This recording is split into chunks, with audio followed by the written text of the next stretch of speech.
Hello everyone, আসসালামু আলাইকুম। আমি জেরিন। ওয়েলকাম করছি ড্রিম অফ তাসনিম মম চ্যানেলে আমার ডেইলি লাইফের নতুন আরেকটি ব্লগ ভিডিও দেখার জন্য। যে যেখান থেকে আমার আজকের ব্লগটি দেখছেন, আশা করছি সবাই ভালো আছেন, সুস্থ আছেন। প্রতিদিনের মতো আজকের ব্লগটিও একদম সকালবেলা থেকেই শুরু করেছিলাম, সকালের নাস্তা বানানো দিয়ে। আজকে সকালের নাস্তায় আর রুটি পরোটা বানাবো না, যেহেতু হালকা হালকা শীত পড়ে গেছে।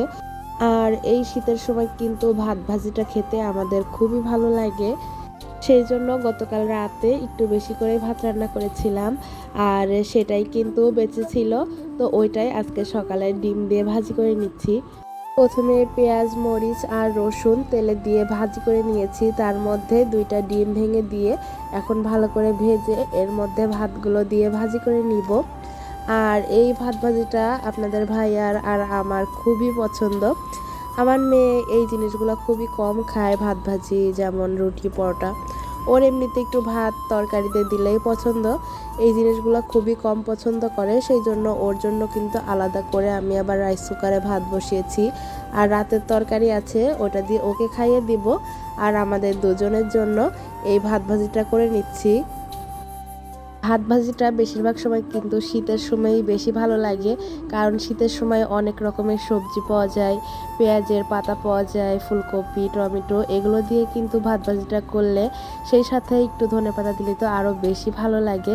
তো ধনেপাতাটা আমি দিয়েছিলাম, কিন্তু আমার কাছে পেঁয়াজের পাতা কিংবা ফুলকপি কোনোটাই ছিল না। সেই জন্য আর কি শুধু ধনেপাতা দিয়ে আর ডিম দিয়ে ভাতটা ভাজি করে নিলাম।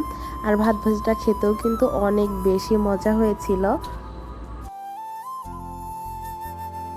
ভিডিওর প্রথমে সবাইকে মনে করিয়ে দেওয়ার জন্য বলছি, যারা আমার ভিডিওটি দেখতে শুরু করেছেন কিন্তু একটা লাইক দিতে ভুলে গিয়েছেন, তারা প্লিজ ভিডিওটিতে একটা লাইক দিয়ে দিবেন। অনেকেই আছেন যারা ভিডিও দেখেন কিন্তু লাইক দিতে ভুলে যান, সেই জন্য আর কি প্রথমেই মনে করিয়ে দিলাম।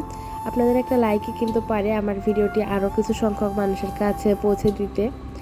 যারা আমার চ্যানেলে নতুন আর আজকে আমার চ্যানেলের ভিডিওটি দেখছেন, আশা করছি আমার ভিডিওর কোথাও কোনো অংশ ভালো লেগে গেলে আমার চ্যানেলটি সাবস্ক্রাইব করে নিজেদের ছোট্ট বোন মনে করে আমার পাশেই থেকে যেতে পারেন।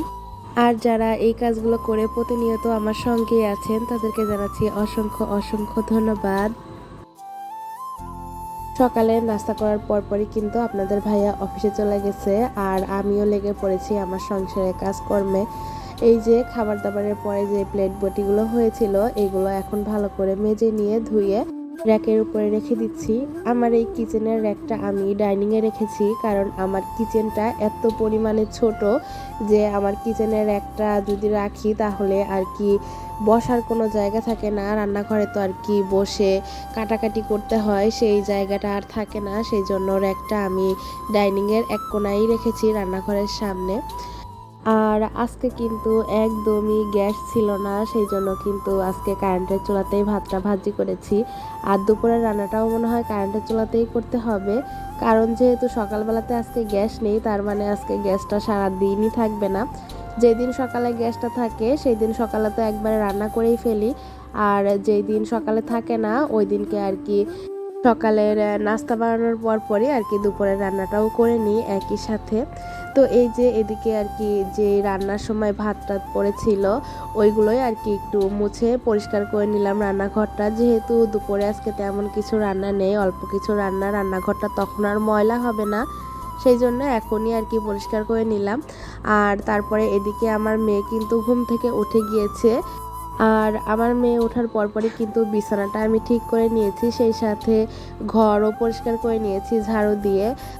আর ওর জন্য যে আলাদা করে ভাত রান্না করেছিলাম আর রাতের তরকারি ছিল মাছের, তো সেটা দিয়েই ওকে এখন খাইয়ে দিব। মেয়েকে খাবার খাইয়ে এখন চলে এসেছি কাপড় ধোয়ার জন্য। আর কি তেমন কোনো কাপড় না, একটা কাপড়ই ধুবো। এটা হচ্ছে আমার বিজনেসের একটা অংশ, আপনাদেরকে দেখাচ্ছি। আপনাদেরকে তো অনেক আগেই বলেছি যে আমি হাতের কাজের বেবি ড্রেস নিয়ে কাজ করতেছি, বড় ছোট সবার জন্যই আর কি হাতের কাজের ড্রেসগুলো বানিয়ে থাকি। তো সেটারই যে অর্ডারটা পেয়েছিলাম, তো সেইটার সালোয়ারের কাজটা আর কি একদম কমপ্লিট হয়ে গেছে। তাই আজকে সালোয়ারটা ধুয়ে মার দিয়ে এই যে রোদে শুকিয়ে দিয়েছি, পরে আর কি শুকিয়ে গেলে এটাকে আয়রন করে রেখে দিব। আর জামার কাজটা অলরেডি চলতেছে, আর 2-1 দিনের মধ্যেই জামাটাও হয়ে যাবে। আর জামার ফাইনাল লুকটাও কিন্তু আপনাদের সাথে শেয়ার করব। এটা হচ্ছে ফেসবুকে টিকটকে মোস্ট ভাইরাল একটা ড্রেস। এটা হচ্ছে কট সেট। এই যে স্ক্রিনে যেই পিকটা দেখতে পাচ্ছেন এই রকম এই ড্রেসটা হবে আর কি। এইটার ড্রেসটা কালারটা আলাদা হবে কিন্তু সেম একরকমই হবে। আজকে তেমন আর কোনো কাজই ছিল না, বেশিরভাগ কাজই অফ ক্যামেরাতে করে নিয়েছি। আর দুপুরে মাছ চচ্চড়ি করেছিলাম, সেটাও হয়ে গেছে। তো আজকের মতো এখান থেকেই বিদায় নিয়ে নিচ্ছি। সে পর্যন্ত সবাই ভালো থাকবেন, সুস্থ থাকবেন। আবারও দেখা হবে পরবর্তী ভিডিওতে। আল্লাহ হাফেজ।